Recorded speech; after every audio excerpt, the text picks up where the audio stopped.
Novation's launchpads are now even more integrated with Apple's Logic Pro 10.6, which incorporates live loops and enables Launchpad users to trigger cells within the Logic workflow, whether they're one-shots, loops, or MIDI patterns.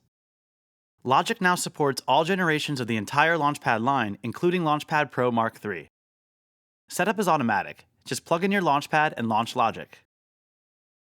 Users can now choose between the traditional Launchpad rotation or the 90-degree rotation introduced with version 10.5. Once connected, the Live Loops grid is represented on the RGB LED pads, which make it easy to navigate projects. I'm going to get started by triggering a drum loop. If I trigger another loop on the same track while that loop is playing, it will stop the first loop in time and start the second one. And if I trigger a loop that's playing, it will stop that loop in time. Users can also trigger columns of cells to play together using the bottom row of pads. Tapping the Mixer button allows Launchpad X to control Logic's mixer. The first 4 buttons enables Launchpad X's velocity-sensitive faders to control track volumes, panning, and sends.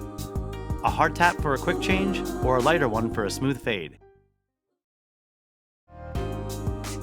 The next 4 buttons give quick access to the divider column buttons, mutes, solos, and record arms for each track, while still allowing for triggering cells on the rest of the grid. Launchpad X also features a dedicated note mode for expressively playing instruments. Scale mode makes it easy to play in scale and key.